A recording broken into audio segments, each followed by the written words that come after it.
toutes et à tous. Bienvenue à nos 3 intervenantes et à vous tous.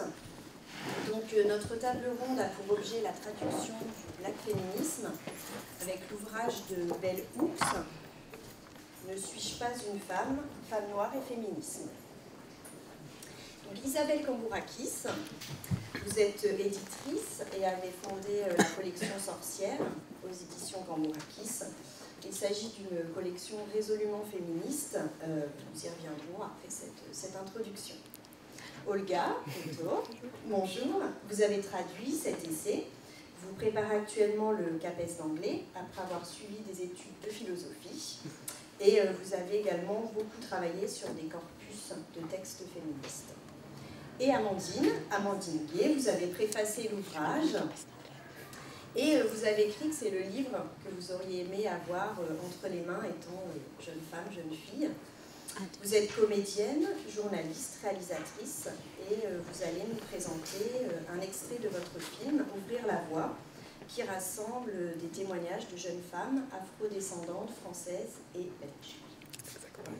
Et enfin, donc, ma collègue Amélie Vial et moi-même, Fabienne Courtasson, nous sommes bibliothécaires sur le réseau des médiathèques de la communauté d'agglo Paris-Saclay. Voilà. Et donc nous sommes vraiment ravis d'animer cette rencontre et de participer à ce festival qui est unique en France. La rencontre sera tournée vers l'édition de ce texte et les problématiques de traduction qui ont été rencontrées. Et vous aurez un temps à l'issue de la discussion et après la projection de l'extrait pour échanger avec chacune et leur poser vos questions. Alors, on va commencer par vous. Voilà. On voulait savoir comment vous aviez découvert ce texte de Bell Hooks, dans quelles circonstances votre projet a démarré.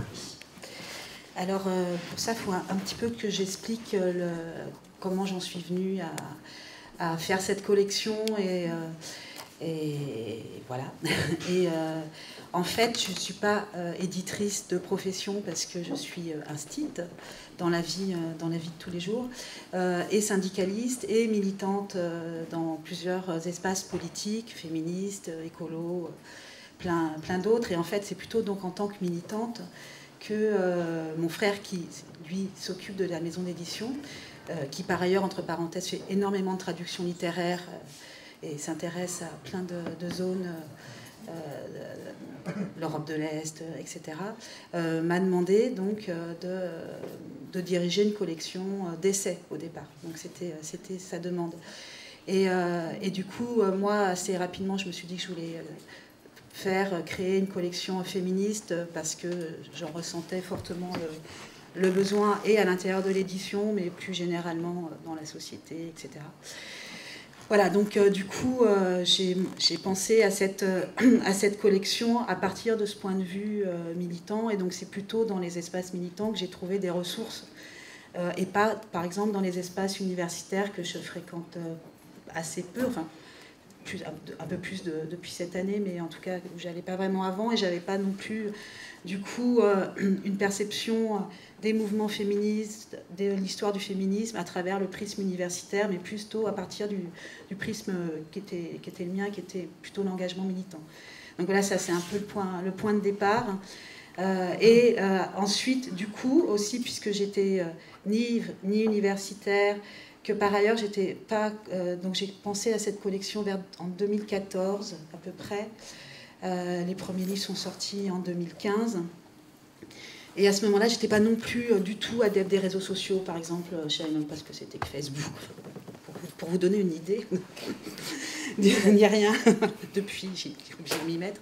Mais du coup, j'étais pas du tout au courant de ce qui pouvait se passer sur les réseaux sociaux. Je le dis parce que c'est important pour le contexte, justement, du milieu afroféministe, notamment français, qui passe beaucoup par les réseaux sociaux. Donc, du coup, ça n'a pas du tout été ma voie d'accès à ces mouvements, ni à la culture qu'ils portent, etc. Donc en fait, j'ai eu accès à certains textes. J'ai cherché un petit peu dans tous les sens, pas forcément de façon très raisonnée par ailleurs, parce que je bossais en même temps, etc. Mais du coup, c'était beaucoup par les brochures de milieux militants, Parce qu'en fait, il y a des traductions militantes qui se font quand même beaucoup dans certains espaces, qui sont souvent des traductions d'extraits, qui circulent par Internet, etc. Et donc, moi, ma voie d'accès, ça a été ça. Donc, c'est important de dire que les textes militants, souvent, circulent, pas forcément par les livres et les éditions mainstream. Nous, on est diffusé par Actes Sud, donc c'est complètement ancré dans le paysage éditorial français. Mais du coup, des textes circulent autrement. Donc, Bellux, je l'ai rencontré, du coup, dans ce type de brochures, de textes qui circulent. Et il faut dire aussi que sur Bellux, il y avait eu un travail qui avait été commencé, entamé en France par un groupe féministe des années 90 qui s'appelait le groupe du 6 novembre, qui était un groupe de lesbiennes qui se définissaient comme lesbiennes de couleur et qui avait commencé un travail de traduction autour de Bellux, mais qui n'avait jamais abouti à un ouvrage. Donc, notamment, c'est par les brochures de ce groupe-là que moi, je suis arrivée à Bellux. Voilà, pour vous dire exactement, enfin, je trouve ça intéressant de savoir comment circulent les textes. Et donc, du coup, c'est par déjà un travail de traduction sur Bellux que je me suis dit, que j'ai eu envie de voir après plus les textes en anglais. Et par ailleurs, il y avait aussi un autre texte qui avait été traduit dans une revue d'art contemporaine qui s'appelait Pétunia, qui est une revue d'art féministe, enfin en tout cas avec un point de vue féministe sur l'art contemporain. Et donc il y avait eu des personnes dans cette revue, donc très avant-gardistes sur l'art, mais qui avaient traduit un texte de Bellux aussi. Et du coup ça me semblait intéressant qu'il y ait plusieurs espaces très différents, les milieux militants, les milieux artistiques, qui s'intéressent à ce type de texte. Plus généralement, de toute façon, dans la collection, pour moi, il était évident assez rapidement que je voulais qu'elle soit ouverte à un maximum de textes qui nous sortent justement des problématiques un peu franco-françaises ou des textes auxquels on était habitués. Et pour parler encore de traduction, il y a un énorme travail abyssal à faire en termes de traduction des textes féministes, bien sûr anglo-saxons, donc c'est plus simple, enfin plus facile pour nous parce qu'on lit plus facilement, mais évidemment d'autres aires du monde entier et même en Europe, puisque les textes féministes allemands sont quasiment jamais traduits.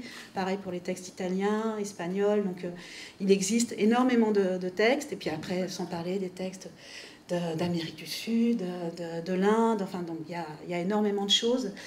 Et voilà, du coup, l'idée, c'était non pas de traduire tous ces textes, car j'en suis absolument incapable, mais en tout cas, d'avoir cette ouverture dès le départ vers des textes qui me semblaient importants. Donc c'est comme ça que j'ai rencontré, c'est comme ça que je me suis dit qu'il fallait éditer Bellux, traduire Bellux. Voilà. Merci beaucoup. Amandine, est-ce que vous pouvez nous parler un petit peu plus en avant de Bellux? Qui était-elle et dans quel contexte en fait elle a écrit Monsieur Choisy? Oui, donc Bellux, c'est aujourd'hui c'est une universitaire, une personne qui écrit des livres pour enfants, une personne qui a écrit vraiment dans énormément de champs, qu'on connaît sur les questions afroféministes, mais qui travaille aussi beaucoup sur la question de la pédagogie, donc qui est vraiment très inspirée par Paulo Freire, qui a écrit une trilogie justement sur la pédagogie.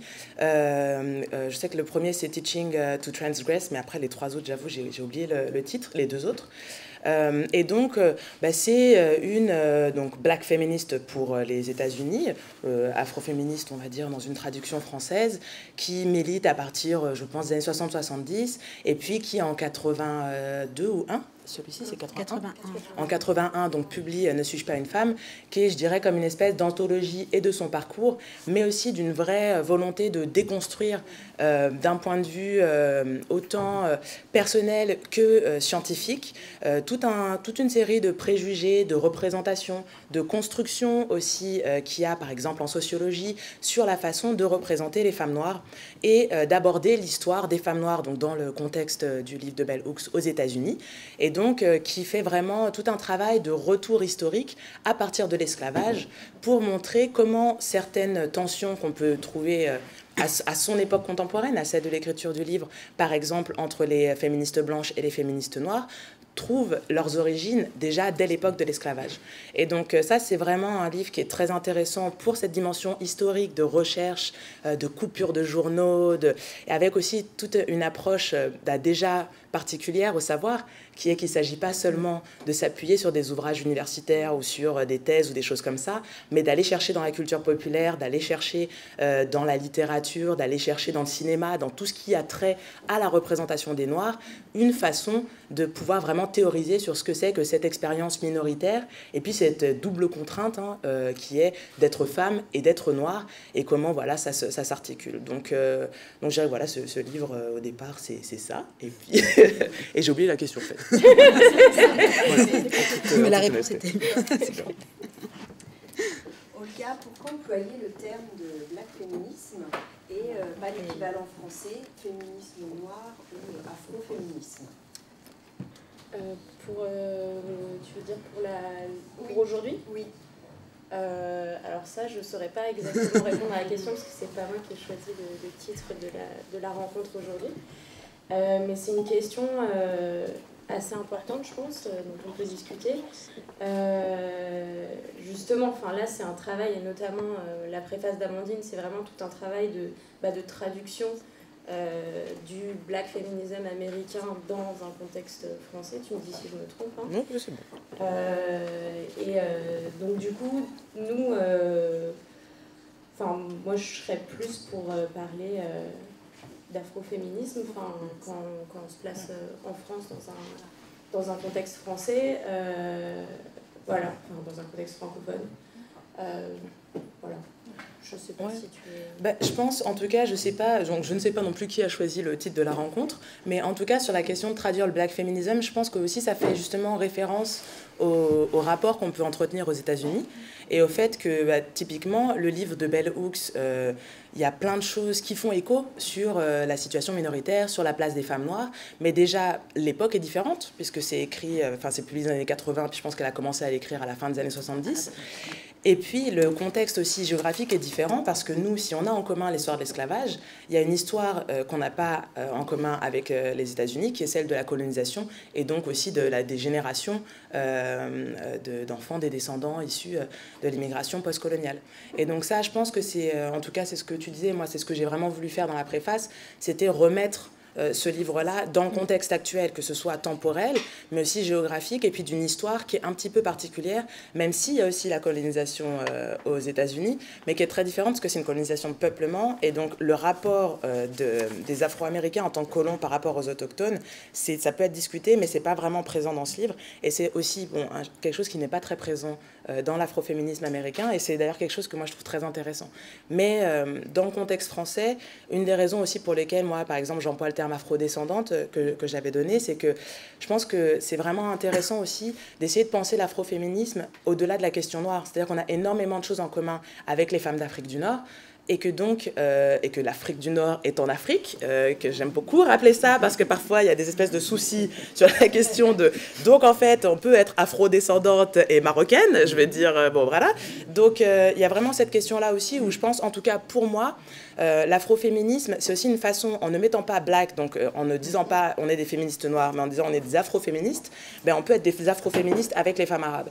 Et je pense que c'est très important parce qu'on partage une histoire commune, et puis qui a peut-être un peu aussi disparu. C'est-à-dire que toute la dimension panafricaine, toute cette dimension-là qui était assez présente dans les mouvements des années 60, aujourd'hui, même dans les mouvements antiracistes, on observe quand même une espèce de scission entre les questions noires et les questions arabes, qui ne sont pas forcément les mêmes, mais c'est quand même important, en tout cas pour moi, dans une perspective politique, d'employer afroféminisme comme ça aussi, pour vraiment parler de la situation française, quoi. Et alors après, dans le livre, dans les choix de traduction qui ont été faits, par exemple, on a choisi de laisser le terme « blackness » en anglais. Alors voilà, c'est un choix qui est questionnable. Hein. Il y a une note de bas de page où on explique qu'on aurait pu le traduire par négrité, négritude. Et la question se pose aussi, parce que négritude, il y a une référence éventuellement plus à un mouvement précis, littéraire, etc. Donc est-ce qu'il faut le traduire comme ça? On a fait le choix de laisser blackness. Il y a une occurrence, je crois, dans le livre, ou deux. Enfin, voilà. Mais ça pose question. Enfin, c'est pas, pour moi, c'était pas résolu, en tout cas. Enfin, j'ai pas... voilà. Et justement, c'est une transition toute donnée. Olivia, comment êtes-vous venue à la traduction? Est-ce un hasard ou une vocation? C'était justement, mais du coup, le public va en profiter. Alors, c'était un hasard complet. En fait, donc j'ai rencontré Isabelle via les réseaux féministes, à travers une radio, enfin une émission de radio que j'anime avec d'autres personnes féministes. Et on s'est rencontrés comme ça. Et on s'est dit qu'on avait envie de travailler ensemble, que Isabelle avait envie que je traduise un livre pour sa collection. Moi, je ne suis pas du tout traductrice, c'est pas mon métier. J'adore l'anglais, je suis passionnée.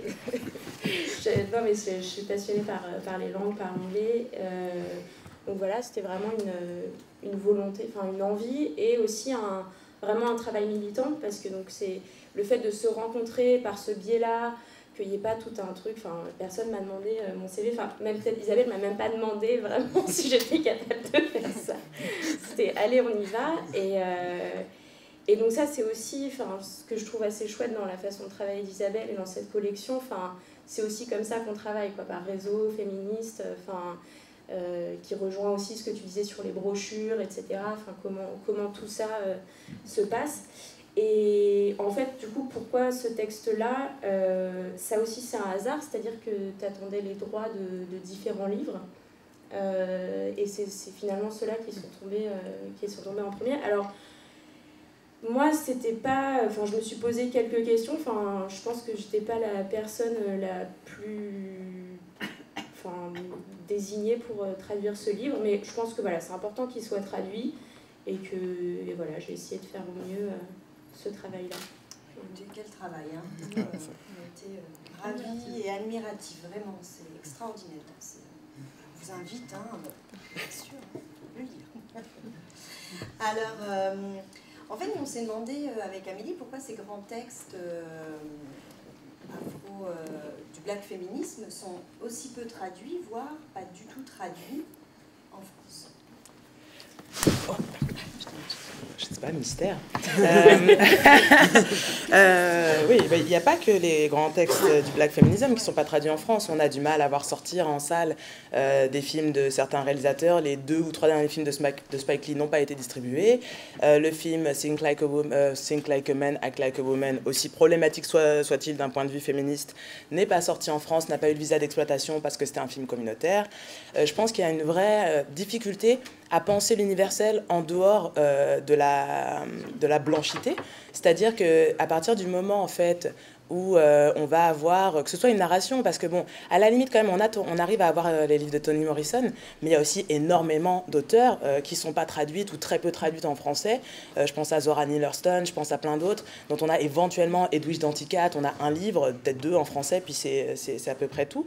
Et je pense qu'il y a vraiment cette question de, comme si on ne pouvait pas se représenter dans une situation minoritaire qui n'est pas la nôtre, alors que je pense qu'il y a plein de choses, et d'ailleurs aujourd'hui on le voit beaucoup sur les usages multiples du black feminism, les usages multiples de l'intersectionnalité. Donc en fait, à partir d'une expérience située et très particulière qui est celle des femmes noires, on peut mettre en place des théories qui en fait s'appliquent à tout le monde. On peut développer des histoires dans lesquelles n'importe qui peut se retrouver. Je veux dire, une famille noire, c'est une famille. Mais c'est quelque chose qu'en France, on a beaucoup de mal à entrevoir, à comprendre. Et je pense qu'à partir de là, moi je sais que dans le monde audiovisuel, c'est des choses que j'ai entendues. On va nous répondre en tant que... Moi, j'ai pas eu, par exemple, les financements du CNC pour faire mon documentaire. C'est un documentaire sur les femmes noires, fait par une femme noire. Et puis, il y a donc ce présupposé que c'est un film communautaire. Encore une fois, moi j'ai grandi dans un pays où je m'identifie à des films où les héros et les héroïnes sont blanches, parce que j'ai pas le choix en fait, il n'y a que ça. Donc en fait, inversement, les blancs et les blanches pourraient s'identifier à nous. Mais en fait, cet imaginaire-là, il est très très peu mis en valeur, il est très très peu encouragé. Et donc souvent, il y a on va aussi entendre des choses comme les Noirs ne vont pas au cinéma, les Noirs ne vont pas au théâtre, mais peut-être que les Noirs iraient plus souvent au cinéma, au théâtre, s'ils étaient plus représentés. Peut-être qu'ils achèteraient plus de livres si en fait ils se sentaient aussi plus représentés. Donc je pense qu'il y a vraiment cette question d'arriver à penser un universel qui n'est pas blanc, qui est encore un gros frein en France, qui n'est pas blanc et masculin d'ailleurs aussi, parce que bon, je veux dire là, on parle de la question raciale, mais ça marche très bien aussi sur la représentation des femmes dans la littérature. Ce matin, je sais plus, quelqu'un a partagé un truc sur Facebook là sur j'aime pas trop les... C'est toi. qui disait que ça allait me plaire. Effectivement, ça m'a beaucoup fait rire. C'était genre, j'aime pas trop l'écriture des femmes. Et puis il y avait écrit Amy, critique, donc c'était une femme, quoi. J'aime pas trop l'écriture des hommes. Et puis c'était écrit Amy, critique littéraire. Parce qu'il y a un peu cette question de qu'est-ce que c'est une écriture de femme? Je veux dire, moi j'aimerais qu'on m'explique exactement ce que ça veut dire. Ou pourquoi, à partir du moment où on met 5 femmes à l'écran, ce qu'on m'a aussi dit pour une série, un programme court que j'avais créé avec une amie, on s'était dit, on va faire une série féministe qui se voit pas, parce qu'il faut surtout pas que ça se dise féministe, mais on s'est dit, on va donc faire une série qui passe le Bechdel test. Donc pour celles et ceux qui connaissent pas, Alison Bechdel, c'est une autrice de BD, et puis qui, en fait, dans une planche d'une de ses BD, il y a 2 personnes qui conversent, et il y en a une qui dit, moi je ne vais au cinéma que quand les 2 personnages principaux sont des femmes, qui ont une conversation seule entre femmes, et dans cette conversation, elles ne parlent pas d'un homme. Et donc son ami lui répond, bah dis donc, tu dois pas souvent aller au cinéma. Et elle lui dit, bah ouais, cette année j'ai juste vu Alien. Et donc cette planche, elle est restée très célèbre. Et puis ça s'appelle le Bechdel test. Donc est-ce que quand on regarde un film, est-ce qu'il passe le Bechdel test? Est-ce qu'on peut trouver une scène dans le film où il y a 2 femmes qui parlent entre elles et cette conversation ne porte pas sur un homme? Quand vous regardez un film, en vous posez cette question, vous verrez que 98% des films ne passent pas le Bechdel test. Et donc, moi, j'avais dit à cette amie, bah, écoute, faisons au moins une série qui passe le Bechdel test, et puis après, pour le reste, on verra. Donc, c'était 5 personnages féminins à Paris, voilà, qui font leur vie et tout. Et puis quand même, au fur et à mesure où on avançait dans le projet, il y avait vraiment cette question de, bah oui, mais bon, c'est une série de filles. Mais encore une fois, qu'est-ce que ça veut dire une série de filles? Je veux dire, si nous, les femmes, sommes capables de nous identifier dans des films comme, je sais pas, moi, c'est quoi n'importe que... Exactement. Voilà, Jason Bourne, pourquoi est-ce que les hommes ne pourraient pas s'identifier dans des films où les protagonistes sont féminins, quoi. Donc voilà, moi je pense que ça repose beaucoup là-dessus. Puis, je sais pas si... Oui, non, je suis complètement d'accord. Effectivement, par ailleurs, de toute façon, les textes féministes ont du mal à être édités en général. Donc, en fait, c'est renforcé par le type de sujet que ça traite. Et puis, il y a la question aussi de... Puisque ça se passe aux États-Unis, ça ne nous concerne pas, parce que nous, on échapperait complètement aux questions qui sont posées par les États-Unis. D'où la question de la traduction aussi. C'est que, en fait, ces textes-là, c'est en quoi ils nous concernent. C'est pas simplement éditer un livre parce qu'il est important dans la liste des 50 livres féministes à lire dans sa vie, mais en quoi il nous concerne aujourd'hui. Et c'est pour ça que, du coup, la traduction, c'est pas simplement... C'est une traduction de texte, évidemment, mais c'est aussi une traduction culturelle d'espace à espace et de temps à temps. C'est-à-dire comment des textes qui ont été écrits il y a 20, 30, 40 et beaucoup plus encore, nous parlent et en quoi ils nous intéressent et en quoi c'est des boîtes à outils aujourd'hui ou pas. Enfin, du coup, la question militante par rapport au texte, c'est des choix. Les choix aussi sont faits sur pourquoi ça peut nous intéresser, en quoi ça nous intéresse aujourd'hui et dedans, qu'est-ce qu'on prend dans nos réflexions contemporaines. C'est pas simplement avoir une révérence complète par rapport à des textes, par rapport à voilà, des espaces qui ont porté telle ou telle réflexion, mais un lien avec les réflexions qui sont portées dans nos espaces. C'est pour ça que du coup, la préface d'Amandine est vraiment importante pour la publication de ce texte, parce que justement, il fait ce travail de traduction. Voilà, c'est ça. Et puis, y compris en France, qui nous concerne. Parce qu'à chaque fois qu'il y a des textes qui sont publiés, qui viennent des États-Unis, qui décrivent la situation des Noirs aux États-Unis, il y a toujours cette question de « Ah oui, mais là, c'est là-bas. Et nous, en fait, on n'est pas vraiment concernés par ces problématiques, parce qu'il n'y a pas eu l'esclavage, etc. » Enfin, tout ce que disait Amandine. Et en fait, si, bien sûr, on est concerné, bien sûr qu'on a une autre histoire et aussi d'autres problématiques qui ne sont pas les mêmes, et qu'il faut les connecter ou pas, mais sans côté hyper révérencieux non plus. Et voilà. Et pour continuer un peu là-dessus, je pense que c'est aussi des problématiques d'édition et de pourquoi il y a certains textes qui ne sont pas traduits. C'est parce que, c'est un peu ce que tu disais, ils sont perçus comme des textes communautaires. Donc, il n'y a pas une assez large audience. Donc, non, on ne va pas les traduire aussi et les éditer parce que ça coûte de l'argent et qu'on ne va pas pouvoir les vendre, etc. Donc, en fait, c'est là Non, mais ce que je veux rappeler aussi, c'est pour ça que la collection Sorcière, pour moi, c'est très, très important qu'elle existe, qu'elle se passe dans un cadre militant, qu'elle donne justement la voix, la parole à des textes qui ne l'auraient pas autrement. C'est des textes qui ne seraient pas publié ou traduit dans un autre contexte. Et c'est aussi parce qu'il y a des gens autour qui font tout un travail féministe, militant, et avec des choix aussi très forts, parce que bon, il y a ce texte-là, mais il y a plein d'autres textes, parfois un peu casse-gueule. J'imagine Isabelle qui se dit « Ouh là, comment cette fois-ci ils vont le prendre ?» et tout ça. Donc c'est vraiment aussi d'affirmer, nous, on va traduire ces textes-là ou rééditer ces textes-là, dont tout le monde se fout plus ou moins, mais nous on va le faire. Mais justement, avoir ce travail s'inscrit dans cette approche militante, mais en même temps, c'est une maison d'édition qui est vraiment mainstream par ailleurs, qui a des canaux de diffusion complètement classiques et performants, on va dire, et que du coup, c'est hybride en ce sens-là. C'est vraiment une collection qui a cette envergure militante, avec des prises de risques, mais du coup c'est parce qu'on est un peu il y a un côté amateur, mais qui volontiers, il y a un côté do it yourself qui est vraiment posé comme une volonté, mais en même temps qui s'allie avec des moyens de diffusion de la société actuelle, avec cette idée que justement ça ne concerne pas que les militants et que de toute façon ces livres peuvent être lus vraiment par tout le monde, et donc il y a une volonté de populariser ces textes-là. Donc c'est vraiment pour moi c'est vraiment important. Je pense que je ne l'aurais pas vraiment fait si c'était simplement une question militante qui circulait dans les réseaux militants, parce qu'il y en a, parce que c'est très bien, qu'il faut faire ce travail, etc. Mais que pour moi c'était important qu'il y ait un truc, un projet un petit peu différent et qui permette que ça sorte autrement. Enfin voilà, qui est la tête de Bell-Hooks.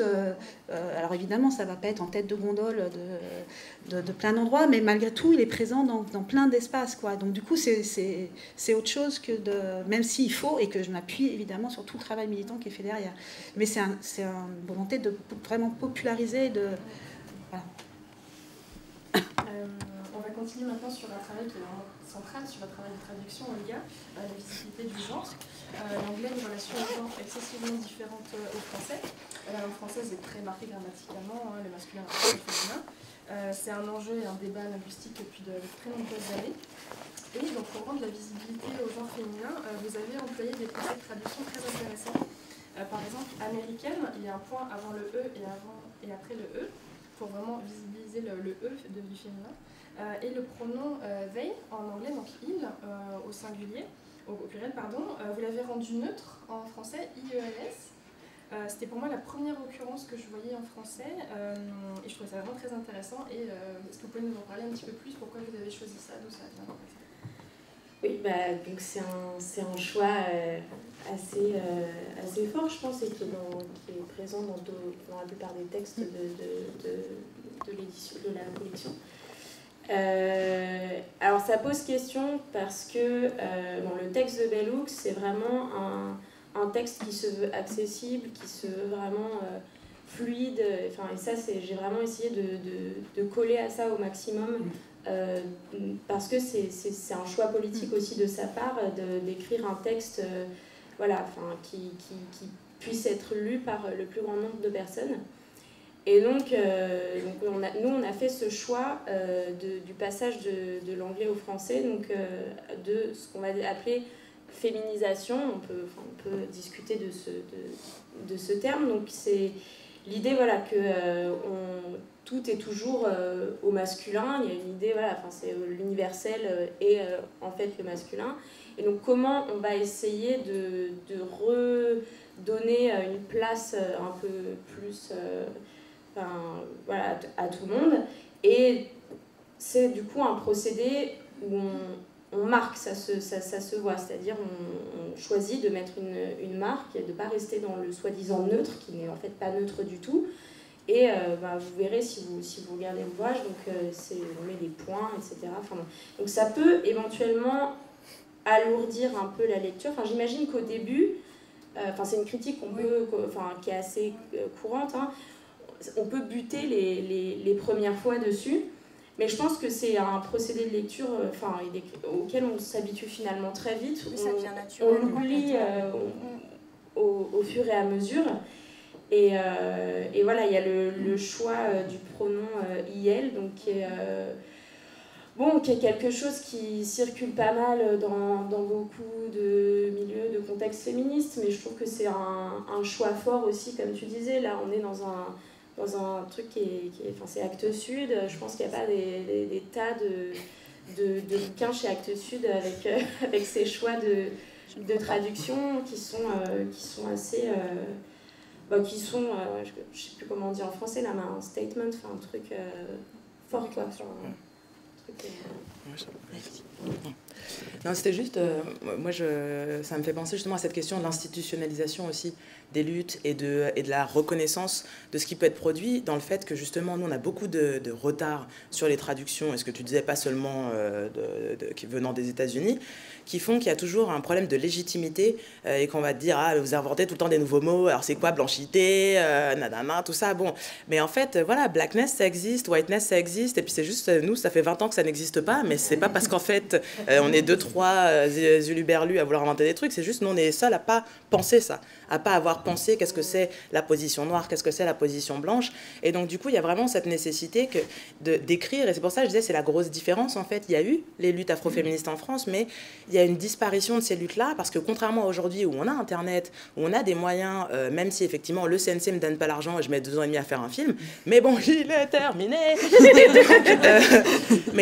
Et c'est un témoignage.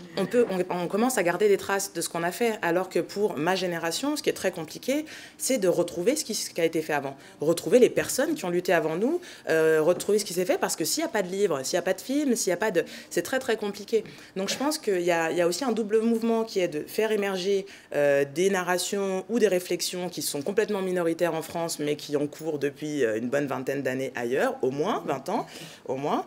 Et puis aussi d'institutionnaliser ça, parce qu'effectivement, on peut rester dans les milieux militants et puis être là, employer des termes, et hop, tout le monde sait ce que c'est intersectionnalité, c'est super, c'est génial, mais bon, tu sors 30 secondes de ce milieu-là, et puis on va te regarder avec les yeux écarquillés en te disant, mais de quoi tu parles Et aux États-Unis, ça a été institutionnalisé aussi de par les universités. Bien sûr. Donc en France, pas du tout. Le milieu universitaire ne s'est pas emparé de ces problématiques. Et juste aussi pour continuer sur la féminisation, c'est vrai que pour moi, elle est normale, puisque dans les milieux féministes, on l'utilise de toute façon avec... il n'y a pas une norme par ailleurs, il y a plusieurs façons de féminiser, etc. Donc, donc toute la collection est féminisée, mais elle n'est pas féminisée selon une même norme. Elle est féminisée en fonction des choix des traducteurs. Enfin, c'est toujours des discussions, parce que justement, il n'y a pas de norme, et moi, je ne tiens pas forcément... je ne demande pas qu'il y ait une norme. Mais donc, ça faisait partie du choix au départ de dire que cette collection allait être féminisée. Que c'était important du coup de passer de l'espace militant, et que finalement en lisant on se rend compte que ça passe. Et justement je pensais que j'allais avoir énormément de retours là-dessus, parce que je sais, y compris dans les milieux militants, c'est pas évident de féminiser les textes. Moi, en tant que syndicaliste, dans les milieux syndicaux, les textes féminisés, c'est des débats. Ça fait 15 ans, enfin, peut-être plus, qu'on a des débats sur la féminisation des textes, et ça continue encore. Donc, même dans ces milieux, c'est déjà compliqué. Donc, je pensais qu'en sortant des livres en dehors de ces milieux, ça va être encore plus compliqué. Et en fait, j'ai jamais eu quasiment aucun retour sur la féminisation. Donc, dans tous les espaces où moi je suis intervenue, il n'y a jamais eu... ça a l'air de couler. Et dès qu'on en lit, en fait, après, on se demande pourquoi les autres textes... Enfin, on bute sur les autres textes, en fait, parce qu'on se dit, mais où sont les femmes, où sont les autres, où sont dans les autres textes? Parce qu'on s'y habitue très, très facilement. Donc, l'argument qui est, ça heurte la lecture, effectivement, c'est une vraie question au départ. Et en même temps, une fois qu'on y est, en fait, on se rend compte que ça heurte pas tant que ça un public plus général. On a bien compris la démarche dès le début, enfin. Oui, mais... ça pourrait quand même énerver. Après, c'est sûr que d'un point de vue de traduction, c'est pas exactement se faciliter la tâche que de faire ce choix-là. C'est sûr. Parce que à chaque fois, on se pose des questions, et notamment, moi, je me suis posé des questions sur des termes comme planteur, propriétaire d'esclaves. Est-ce que je dois les féminiser ou pas? C'est-à-dire, est-ce que je considère qu'à l'époque, il y avait des femmes qui étaient dans une position de propriétaire, par exemple? Donc ça, c'était des questions à chaque fois.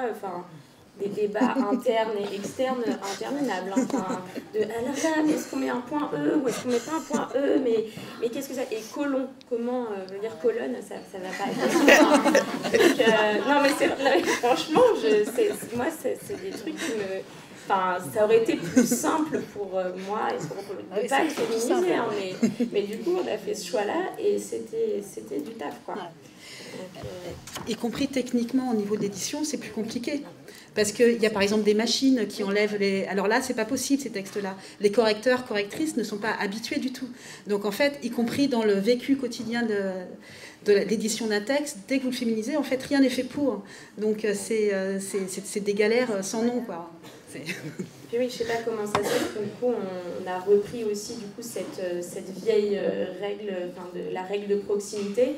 On accorde du coup l'adjectif avec le nom le plus proche en fait. Là, je vais évidemment pas réussir à trouver un exemple. Non plus, je suis nulle. Mais ça, c'est une vieille règle française de je sais pas très bien quand. Donc on dit les hommes et les femmes américains ou français, mais on met français ou américain au pluriel, mais ça reste au masculin. Oui, voilà. En fait, c'est parce que le masculin est considéré comme neutre. Oui, c'est ça. Par rapport à cette forme grammaticale que vous aviez utilisée, est-ce que vous pensez qu'un jour, et là je m'adresse à toutes les trois, est-ce que vous pensez que ça viendra vraiment dans le langage courant, en fait, par exemple dans les livres scolaires je pose la question. Est-ce que vous pensez que ça pourra vraiment être dans le grand public, dans le langage où on en parlait tous les jours parce que je pose la question parce que je parle suédois et il y a un pronom neutre dans cette langue, il existe depuis 50 ans. Ça a du mal à rentrer dans le langage vraiment courant. Donc est-ce que vous pensez que par exemple les Français sont prêts à ça? Voilà. Alors pour les Françaises et les Français, je n'ai aucune idée. Je ne sais pas trop à quoi sont prêts nos concitoyens actuellement et nos concitoyennes. Hein, bon. Alors, je pense que ça fait un peu écho à la question que tu posais tout à l'heure sur justement la place dans le monde universitaire. Et je trouve que c'est intéressant que tu dises, Isabelle, que personne finalement fait de retour sur la féminisation. Je pense qu'en fait, il peut y avoir des enjeux qui sont plus compliqués dans des institutions qu'avec la population générale. C'est-à-dire que typiquement, toutes ces questions de termes, de vocabulaire, moi je vois, je suis beaucoup sur les réseaux sociaux, il y a aussi, enfin, il ne faut pas non plus oublier qu'il y a une génération qui, c'est comme si elle naissait avec ça, puis que d'un coup, elles sont là, puis elles parlent avec leurs copines sur les réseaux sociaux, puis pour tout le monde, blanchité, c'est un truc, pour tout le monde, tel terme, c'est acquis. Donc bien sûr que ça peut évoluer. Après, les manuels scolaires, en France, font l'enjeu d'énormément de débats politiques. Et enfin, je veux dire, déjà, la simple évocation de peut-être amener la question du genre dans l'enseignement a fait un tabac pas possible. On commence juste à avoir des départements d'études féministes. Il n'y a bien entendu pas d'Africana Studies, il n'y a bien entendu pas de Black Studies ou des choses comme ça. Donc, je veux dire, tout ce qui est déjà... en fait, je pense que le plus gros frein, effectivement, c'est le rapport aux syndicats, le rapport à l'université, le rapport à l'enseignement en général. C'est plus là que les choses ont du mal à bouger. Mais moi, je pense que dans la société, effectivement, on peut s'approprier des nouveaux termes. Je veux dire, il y a des nouveaux termes qui apparaissent régulièrement. Alors, est-ce que celui qui va prendre, ça va être le pronom neutre? Je ne sais pas. Mais c'est pas du tout... Moi, j'aurais tendance à penser que finalement, enfin, pas toute la société, mais il y a plein de pans de la société qui sont nettement moins réactionnaires que des institutions.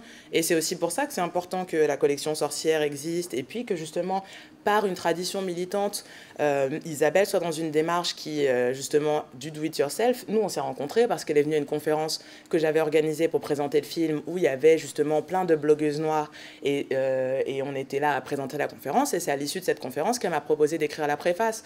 Je pense que sans les réseaux sociaux, sans les mouvements militants, on ne se serait pas rencontrés et c'est aussi un des gros problèmes qu'il peut y avoir en France sur les rares textes afro-féministes ou en tout cas de paroles minoritaires qui sont traduits vont souvent être préfacés par des universitaires blancs, des hommes blancs, qui sont quand même toujours dans cette confiscation de la parole. Et donc, je pense que c'est parce que c'est une démarche qui, dès le départ, est à côté, qu'on arrive à avoir aussi toute une œuvre qui, ben voilà, le fait d'engager Olga, dont c'est pas forcément le métier, le fait de venir me voir moi, qui suis plutôt du côté blog, journalisme, tout ça, ça donne, ça permet de faire exister ces voix-là, mais qui finalement, encore une fois, ces termes-là circulent déjà, donc c'est pas impossible. Après, moi, je pense que oui, le problème, c'est l'institutionnalisation de ces questions-là, quoi.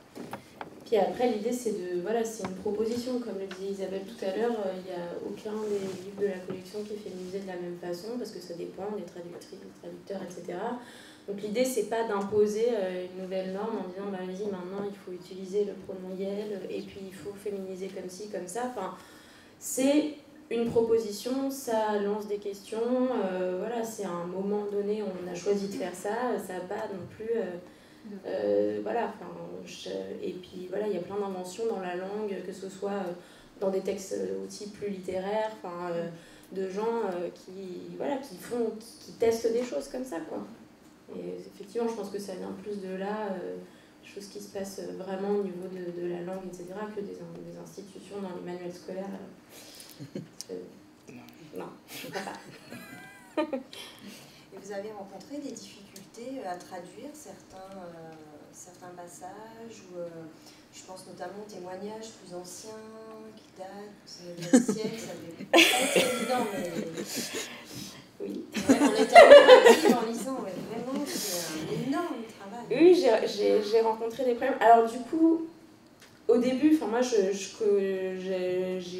connaissais l'écriture de Bell Hooks et je me suis dit, bon ok, je me sens de traduire ça parce que justement, elle a cette écriture assez fluide, assez simple et assez accessible, qui est, comme je disais, vraiment un choix politique de sa part. Donc c'est des phrases assez simples et moi je me dis, bon bah ok, ça va, au moins je comprends à peu près ce qu'elle veut dire, je peux le traduire.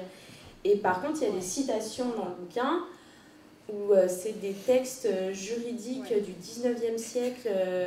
Et là, c'était un peu folklore, quoi. Il y a eu des moments où on ne savait pas trop de quoi il s'agissait. Alors après, il y a eu quelques fois où on a demandé à des gens qui connaissaient mieux, envoyé des petits mails par-ci par-là, en disant ça, tu le traduirais comment voilà, c'est... Et puis, peut-être qu'il y a des erreurs, ça c'est aussi possible. La traduction, c'est toujours... Oui, c'est comme ça. Ouais. Voilà.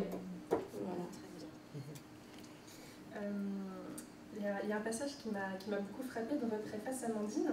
Je vais lire du coup l'extrait.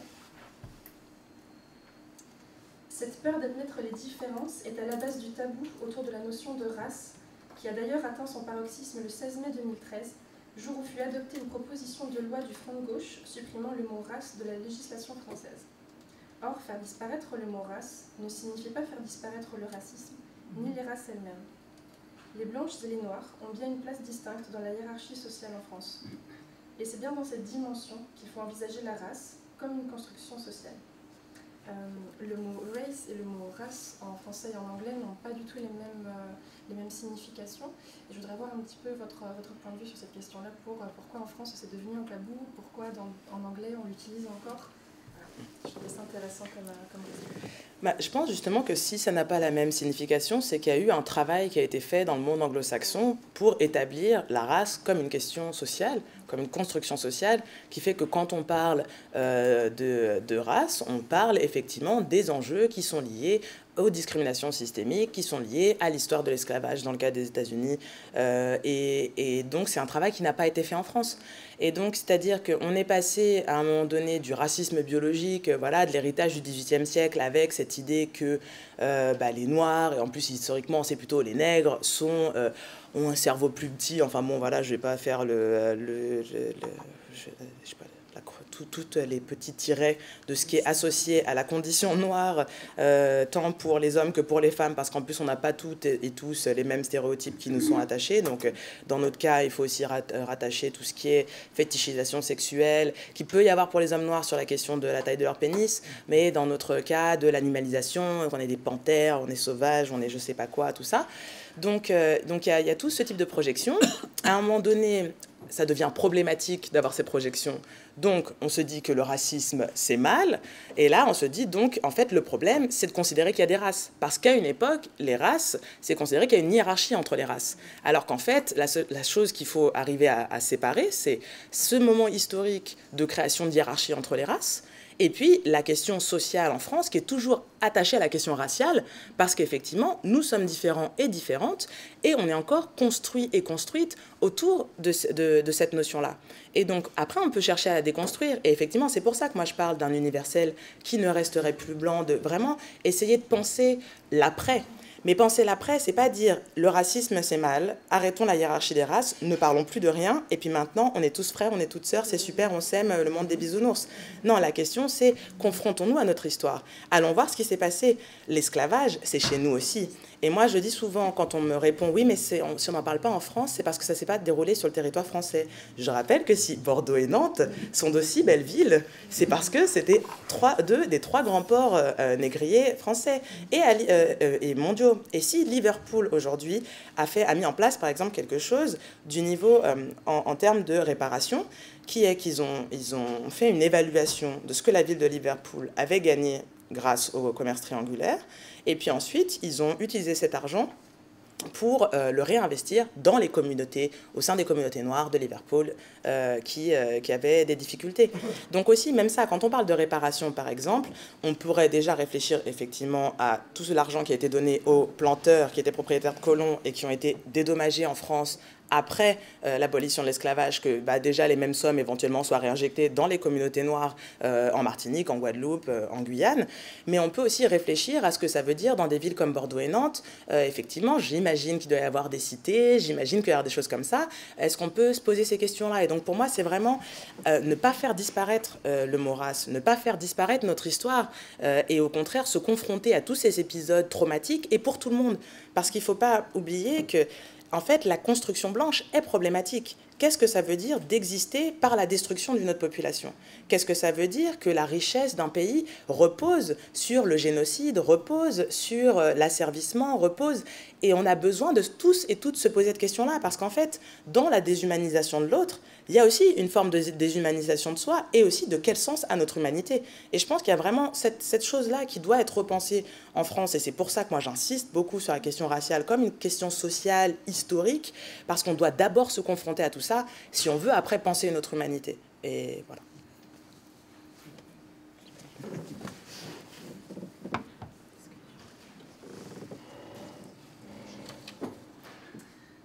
Merci beaucoup pour cette intervention. On va maintenant diffuser l'extrait de votre film, Ouvrir la voie.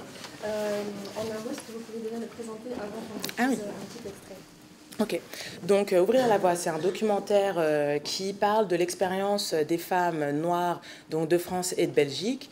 Et donc l'idée, c'était vraiment d'arriver à faire dialoguer mon expérience avec celle de plusieurs afrodescendantes, puisque le film il est articulé autour de deux grands axes. Le premier, c'est qu'il y a une diversité noire qui n'est jamais représentée en France, c'est-à-dire une diversité au niveau des classes sociales, au niveau des orientations sexuelles, au niveau des religions, qui est une chose qu'on voit très très peu, tant dans la littérature que dans le cinéma. Et puis que bien qu'on soit extrêmement diverses et diverses aussi par nos origines, parce qu'on peut être effectivement afrodescendante d'Afrique ou de la Caraïbe, ou des deux, ou enfin voilà, tout type de mélange sont possibles. Donc il y avait vraiment pour moi cette nécessité de représenter une diversité noire qu'on ne voit d'habitude jamais, et aussi en même temps d'insister sur ce qu'on a en commun, parce qu'on a une expérience minoritaire commune qui essaie d'être femme et noire dans des pays qui sont majoritairement blancs, et puis aussi de porter avec nous cette histoire post-coloniale et puis post-esclavagiste. Et donc c'est les deux axes du film, montrer en même temps notre lien commun autour de l'expérience minoritaire, mais en même temps que nous ne sommes pas juste des femmes noires dans un tropisme qu'on connaît un peu trop, qui est celui de entre sans-papiers et filles de banlieue à la bande de filles et des choses comme ça, il n'y a pas de salut. Moi, je pense qu'en fait, on est plein à faire d'autres choses dans la vie et que c'était aussi important l'idée, c'est vraiment ça s'appelle Ouvrir la voie, parce que ça ne peut pas tout balayer toutes les expériences. C'est aussi un film de contrainte, parce que quand on fait un film sans argent, forcément, moi, par exemple, j'avais des personnes qui m'ont écrite de Guyane, de Martinique, de Guadeloupe, quand je recherchais des participantes. Moi, j'ai pas d'argent, je peux pas y aller. On a tourné majoritairement à Paris, y compris pour les Belges, chez des filles qui sont venues chez nous.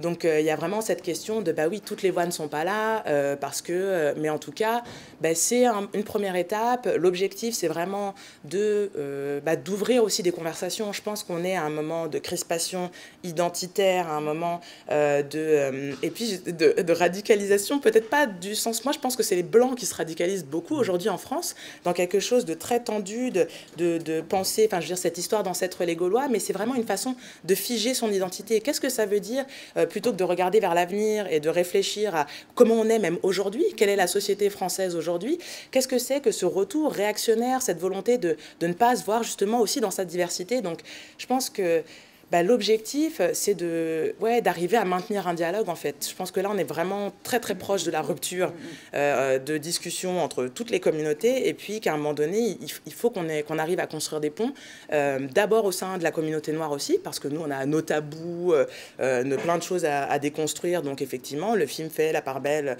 à la question de l'orientation sexuelle, à la question de la dépression, à des questions qui sont assez tabous aussi dans la communauté noire. Mais, effectivement, on est dans une société qui est majoritairement blanche. Donc les interlocutrices et teurs secondes de ce film, c'est le reste de la société aussi.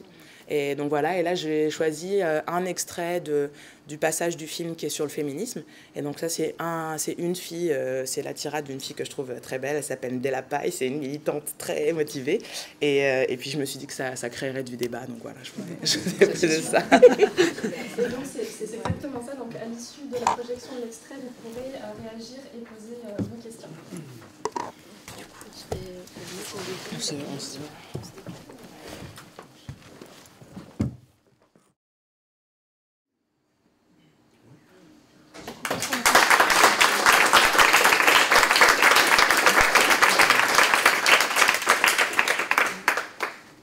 vous souhaitez maintenant poser des questions, c'est le moment.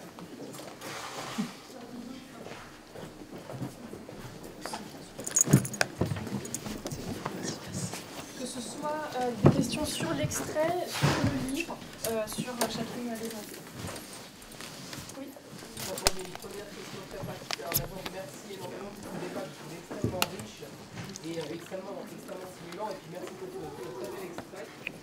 Alors, le film sera visible et quand Si vous connaissez des gens qui ont des salles de cinéma, des universitaires qui ont des fonds dans leur fonds de recherche pour faire venir un film, n'hésitez pas à venir me voir. Donc voilà, non, plus sérieusement, il sort en décembre, mais je suis en train de chercher des lieux puisque c'est un film fait en autoproduction, donc j'ai pas de distribution, donc c'est moi qui envoie des mails aux gens que je connais, aux gens qui connaissent des gens, pour trouver des salles, pour voilà. Donc je le dis en blaguant, mais je blague pas du tout en fait. Tous les lieux de diffusion possibles qui existent m'intéressent, donc voilà, ça va se passer comme ça. Mais en tout cas, bon voilà, c'est déjà... C'est sûr qu'il sera dans certaines universités. Là, j'attends des confirmations de date, mais en tout cas, c'est en train de se mettre en place.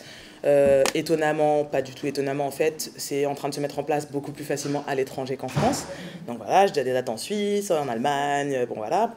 Mais bon, je pense par le réseau des médiathèques, de choses comme ça. Là, je sais, ce sera à un moment donné à la médiathèque du Franc-Moisin à Saint-Denis, parce que j'ai une amie qui travaille là-bas, donc ça va se mettre en place comme ça. Là, j'ai pas encore les dates, mais en tout cas, c'est sûr qu'à partir de décembre, il sera dans les salles. Et puis, au fur et à mesure, on va voir aussi les festivals. Peut-être qu'après, je le mettrai aussi en ligne, en VOD, par exemple sur Vimeo, des choses comme ça. Donc voilà. C'est un peu sur les mêmes lignes, en fait, c'est peut-être une question à Isabelle, c'est le problème du financement, parce qu'on sait que quand on fait des traductions, il y a des achats de droits, il y a des traducteurs rémunérés, en plus des lecteurs, etc. Donc, et vous nous parlez aussi d'un marché à grandir. Donc voilà, le financement. Ouais. Du coup, cette collection, elle est aussi au point de vue économique complètement hybride. C'est-à-dire que moi je suis pas rémunérée, je fais ce travail de façon militante. Tous ceux qui travaillent pour cette collection sont rémunérés, mais sont pas rémunérés. La traduction n'est pas payée au feuillet, par exemple, sauf si on obtient des subventions.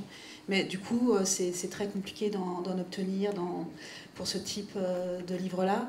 Donc, du coup, on fait des contrats qui sont moitié militants, voilà, qui sont moins payés que payés au feuillet, c'est clair.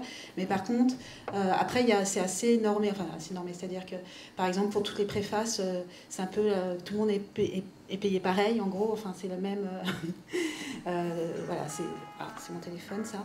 Donc c'est entre les deux, quoi, entre des éditions qui seraient complètement militantes et qui du coup payent peu, pas longtemps après, etc. Nous on essaye de ne pas être dans cette économie-là, mais on ne peut pas être dans une économie classique.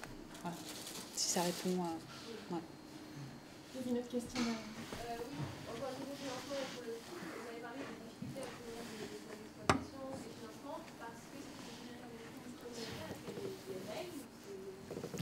Alors, il n'y a pas de règle. Et puis, le refus du financement du CNC est un refus type. Il n'y a pas écrit c'est non pour un film communautaire. Par contre, je savais que ça aurait du mal à passer puisque la fameuse série dont je parlais, là, on avait eu une conversation, on avait eu aussi un refus de financement. Et là, on nous avait dit au titre que c'était une série, justement, qui était...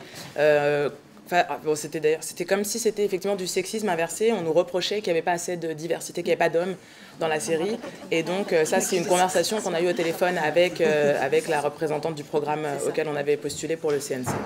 Donc, moi, en fait, j'ai fait la demande de financement au CNC en sachant pertinemment que je n'aurais pas l'argent, mais je voulais quand même demander l'argent puisque ça fait aussi partie des choses que j'ai à dire autour de ce film-là, c'est qu'à un moment donné, surtout que le fonctionnement du CNC, c'est un fonctionnement en cascade. Donc en fait, pour avoir par exemple l'aide image de la diversité, il faut d'abord avoir eu l'aide à l'écriture. Donc à partir du moment où on a un refus du CNC, on n'aura pas toutes les autres aides du CNC. Et moi, je me dis, s'il y a bien quelqu'un qui devait recevoir l'aide image de la diversité, par exemple, c'était moi. Donc, du coup, il y a vraiment une question de qui sont les personnes qui sont sur ces commissions, quel est le type de... Voilà, quelle est aussi leur représentation de l'universel. Moi, ça fait un moment que je suis dans le milieu audiovisuel, je sais, donc je ne donnerai pas de nom, mais que certains projets d'amis à moi qui arrivent à avoir des financements, mais sont bloqués parce qu'on va leur dire, voilà, tu veux faire un film avec une famille noire, on te dit, ce n'est pas universel, c'est un film communautaire. Donc ça, c'est des choses, on ne me l'a pas dit textuellement pour ce film-là, mais qu'on a déjà toutes et tous entendu. Et puis, quand on regarde à la fin, si on regarde les films Images de la diversité, regardez qui sont les réalisateurs et les réalisatrices qui ont ces financements-là. Ce sont des Blancs qui font des films sur les Noirs et les Arabes, dans 90% des cas. C'est Bande de filles, c'est La Squale, c'est là, il y a un truc qui va sortir qui s'appelle Swaggers, c'est machin. Tous les réalisateurs et réalisatrices de ces films-là sont des Blancs. Et en plus, c'est sur un certain type de narration. C'est-à-dire que quand je disais il y a un vrai problème entre sans-papiers et banlieue, et en plus, banlieue tragique. Hein. On n'est pas non plus dans la banlieue de la mère postière, le père flic, et puis, je sais pas, ils découvrent qu'ils ont un enfant homosexuel, et puis c'est un espèce de drame bourgeois, j'en sais rien, ou un truc comme ça. Non, on est banlieue, cité, vente de drogue, prostitution, mort, ou je sais pas quoi. Enfin, je veux dire, il y a une mononarration, et puis l'autre versant de ça, c'est mariage forcé, excision, sans-papiers, et aussi en général quand même tragique, avec aussi une espèce d'exploitation comme ça de la souffrance des Noirs. Il y a quelque chose de très voyeuriste là-dedans. Pourquoi est-ce que c'est ce type d'histoire-là qu'on raconte? Pourquoi est-ce qu'on ne raconte pas effectivement des choses qui se rapprocheraient d'une certaine norme? Ou même pas forcément, mais je veux dire, le groupe de copines qui part à la mer et qui font les faux folles et tout ça, c'est assez rare que dedans, même il y en ait même juste une, déjà une. Mais en plus que ce soit un groupe de copines où il n'y a que des Noirs, des Arabes et des Asiatiques. Et je dis Asiatiques pour le plaisir parce qu'en fait, c'est comme s'ils n'existaient pas en France. Nous, on est au stade où on se bat pour une meilleure représentation. Bon, les Asiatiques, à part des fois le caméo Kung Fu, voilà. Donc, je pense que la question, c'est toujours pareil, c'est qui décide? Je veux dire, ouais, la majorité des producteurs en France sont des hommes blancs de plus de 45-50 ans. La majorité des gens qui sont sur les commissions d'attribution de financement au CNC sont des personnes blanches. Il commence à y avoir des femmes. Il y a eu un vrai travail fait de lobbying. Il y a l'association Le Deuxième Regard, il y a l'association Hommes-Femmes Île-de-France. Il y a quand même vraiment un vrai travail qui est fait aujourd'hui pour qu'il y ait plus de textes de femmes représentés au théâtre, pour qu'il y ait plus de... Mais la fin de tout ça, c'est l'argent en fait. C'est que, voilà, un documentaire, oui, je mets 2 ans et demi, et puis je peux finir par le terminer. Mais je ne peux pas faire de la fiction comme ça, par exemple. Je ne peux pas, parce que moi, je n'ai pas envie aussi... Il y a aussi une déprofessionnalisation des acteurs, des réalisateurs, tout ça, racisés en France. Parce que moi, si je veux faire quelque chose, je dois payer personne. Donc soit je me retrouve avec des personnes qui ne sont pas compétentes, soit je me retrouve moi-même à exploiter les gens de ma communauté. Je ne veux pas faire ça. Mais donc à la fin, je me retrouve dans une impasse où je ne peux pas raconter mes histoires en fait. Et une dernière chose que je dirais aussi sur la déprofessionnalisation en France, c'est, et là il y a aussi plein de choses à penser en termes d'inconscient, c'est le casting sauvage. Parce que, je veux dire, le casting sauvage de noirs, moi, ça me pose beaucoup de questions. C'est-à-dire que bande de filles, on ne prend pas des comédiennes. On va à la Foire du Trône et à Châtelet-Léal et on fait un casting sauvage. Swaggers, je pense que c'est un casting sauvage. Et je veux dire, on fait du casting sauvage de noirs, quoi. Moi, ça m'interroge. Il y a plein de comédiens et de comédiennes noirs qui ne travaillent pas. Moi, en fait, je suis quasiment plus comédienne. Je fais encore des voix de temps en temps, mais parce que j'en pouvais plus, en fait. Au bout d'un moment, passer mon temps... Je veux dire, à un moment donné, j'avais fait un truc sur Twitter où je disais « Vis ma vie de comédienne noire » et j'avais partagé des annonces de casting que m'envoyait mon agent. Et dont une où on avait une espèce de conversation surréaliste parce qu'elle me disait « Oui, c'est pour le rôle d'Aminata et tout. » Alors là, je cherche dans le scénario qu'elle m'envoie.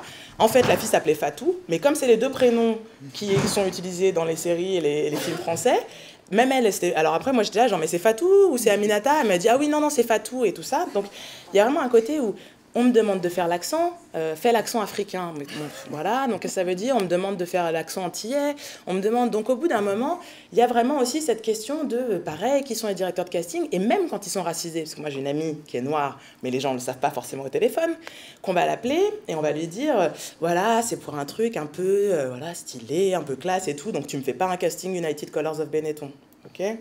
Donc ça, en fait, c'est aussi d'autres façons. C'est-à-dire qu'il y a des freins qui sont institutionnels où on va te répondre non par le CNC, mais il y en a d'autres aussi qui sont complètement informels. C'est-à-dire que si c'est pas écrit dans un casting que c'est ouvert à toute ethnie, en fait, par défaut, ça veut dire que c'est un casting pour les Blancs.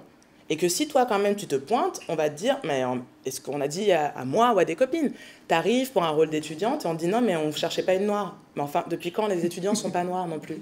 Donc c'est pour ça que moi je parle vraiment de la question de la représentation de l'universel et puis à un moment donné, qui sont les décideurs, et ce n'est pas des décideuses, hein, qui sont les décideurs et comment ces gens choisissent de financer ou pas les projets.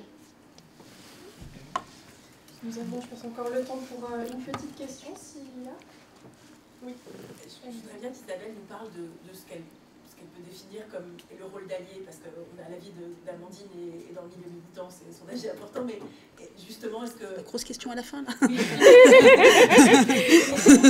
Dans une salle où il y a plein de personnes blanches, c'est important de parler de cette position, parce que je pense que c'est le seul moyen de faire les bons.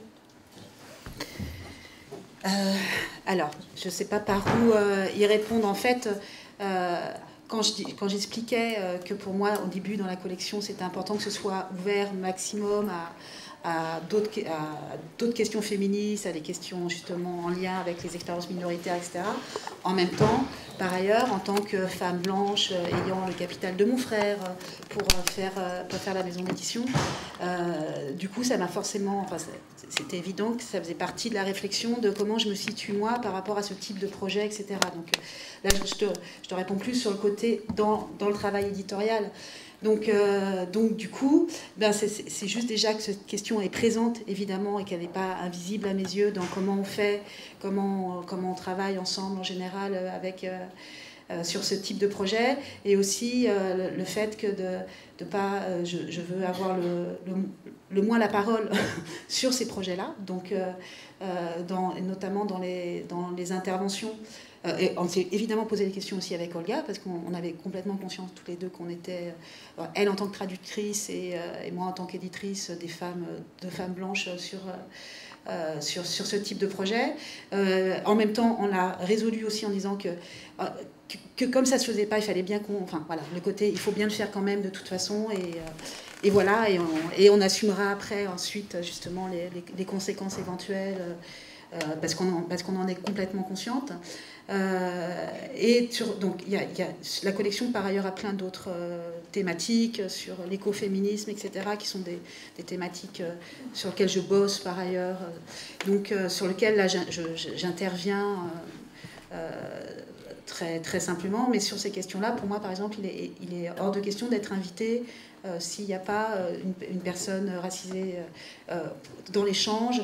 Enfin, voilà, donc à chaque fois que j'ai fait des interventions sur le Bell Hooks, c'était le cas, parce que, et y compris, justement, je réponds pas non plus aux questions posées complètement sur Bell Hooks, etc., dont par ailleurs je ne suis pas spécialiste, ni sur l'afroféminisme, parce que j'ai bien conscience que je ne subis pas les mêmes oppressions, et que du coup je parle toujours du travail éditorial et de pourquoi ça m'a amené à faire ça. Et donc ma place, donc je ne réponds pas théoriquement sur la place d'allié, etc., mais comment dans ce type de travail-là, en tout cas, c'est un travail de faire exister et de faire diffuser, et puis surtout que ça diffuse en dehors complètement de l'initiative initiale et du monde blanc dans lequel c'est né. C'est la richesse, justement, du livre. C'est clairement cette alliance-là, compétence. Par ailleurs, au-delà de ça, c'est vrai que les autres livres, même, de toute façon, sont toujours des livres un peu pluriels, avec des voix, avec toujours une importance accordée au rôle des préfacières. Bon, déjà, c'est que des femmes ou des personnes trans qui travaillent sur ces projets-là. Et voilà, du coup, qu'il y ait d'autres voix, qu'il soit toujours plusieurs voix autour d'un livre. Ouais.